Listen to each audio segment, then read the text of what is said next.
Нихао! Знаете ли какво прави нашия лагер в Китай толкова различен? Изгледайте цялото видео и ще разберете. И обещаваме, че след тези 15 дена представите за Китай ще бъдат напълно обърнати. Защото Китай не може да бъде описан с думи. Той трябва да се преживее. Нашия лагер предлага учене на езика на място.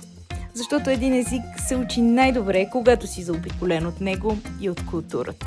Но не се плашете, уроците са подходящи и за напълно начинащи.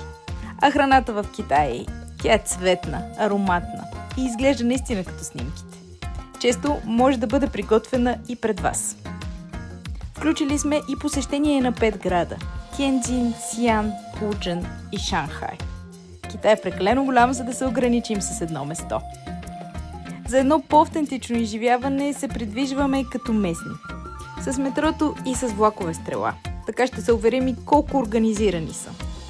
Подготвили сме, разбира се, и много забавления. Акробатично шоу в центъра на Пекин, караоке вечер и още много други изненади, които оставяме на място.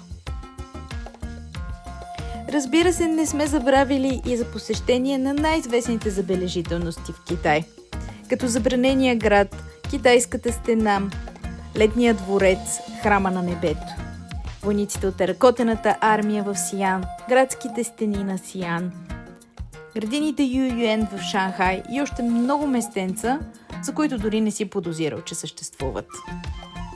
Подготвили сме и специални уроци по кулинария в сърцето на Шанхай, където ще се научим на нещо ново и след това ще си похапнем. Ако искаш да направиш нещо смело и различно, очакваме те на нашия лагер в Китай.